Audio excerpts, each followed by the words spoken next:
Horas, salam reformanda Masiha Holongan. Firman Tuhan yang menjadi renungan bagi kita pagi hari ini diambil dari Ulangan 19 ayat 14. Demikian bunyinya. Janganlah menggeser batas tanah sesamamu yang telah ditetapkan oleh orang-orang dahulu di dalam milik pusaka yang akan kau miliki di negeri yang diberikan Tuhan Allahmu kepadamu untuk menjadi milikmu. Saudara, Ulangan adalah kitab peralihan.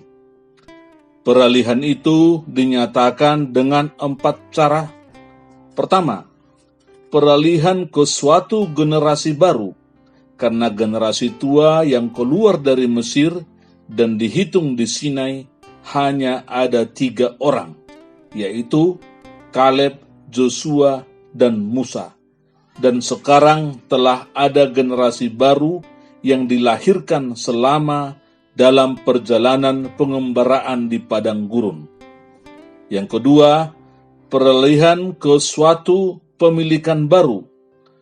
Pengembaraan di padang gurun akan beralih menjadi pendudukan Kanaan. Yang ketiga, peralihan ke suatu pengalaman atau hidup baru. Kemah diganti dengan rumah, kehidupan pengembara berubah menjadi kehidupan menetap, dan makanan padang gurun menjadi makanan susu, madu, gandum, dan anggur Kanaan. Yang keempat, peralihan ke suatu pernyataan Tuhan, yaitu pernyataan kasih-Nya.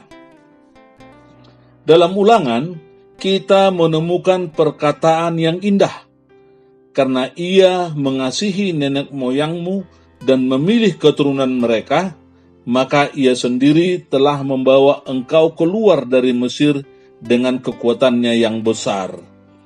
Bukan karena lebih banyak jumlahmu dari bangsa manapun juga, maka hati Tuhan terpikat olehmu dan memilih kamu.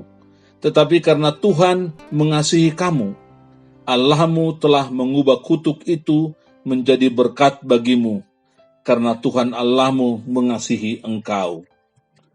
Salah satu perintah Tuhan yang sangat ditekankan di Perjanjian Lama adalah tentang keadilan.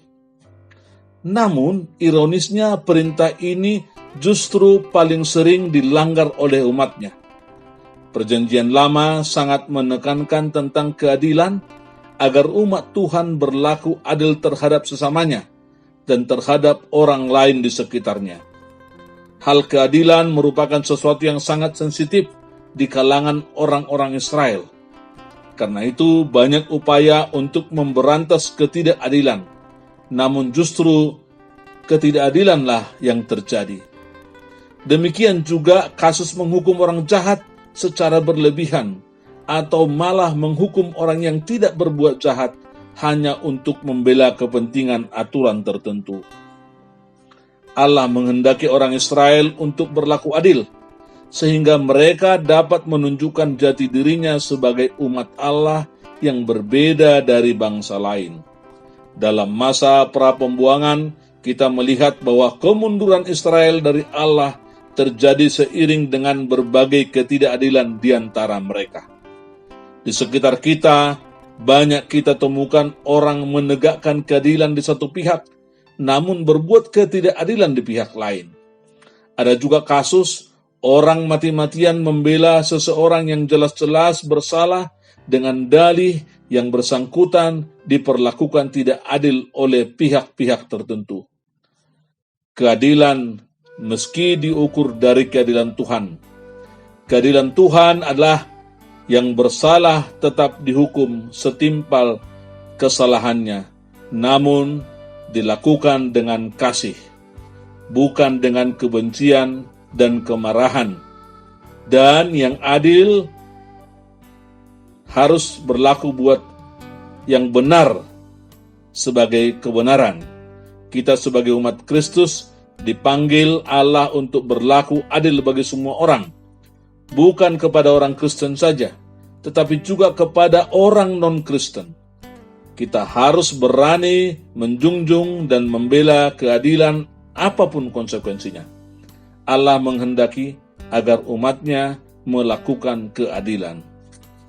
Dengan berlaku adil, kita sudah mewujudkan rencana dan sifat Allah di dunia ini.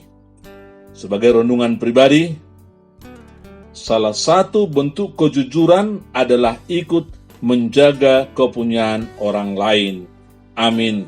Kita berdoa, Bapa, terima kasih kalau pagi hari ini firman-Mu mengajar kami Tuhan untuk menjadi manusia-manusia yang adil di tengah-tengah dunia ini. Berikan kami Tuhan hati yang bijak, berikan kami Tuhan pikiran yang benar Tuhan, sehingga sehari-hari kami melakukan keadilan di tengah-tengah dunia ini, dan kami bisa menunjukkan bagaimana kuasa Tuhan yang selalu adil di tengah-tengah dunia ini. Terima kasih Bapa. Di dalam nama Tuhan Yesus Kristus kami berdoa mengucap syukur. Amin. Anugerah Tuhan kita Yesus Kristus dan kasih setia Allah Bapa serta persekutuan Roh Kudus kiranya menyertai kita saat ini sampai selama-lamanya. Amin. Demikian renungan kita pagi ini. Selamat berkarya bagi Tuhan. Salam Reformanda Masiha Holongan.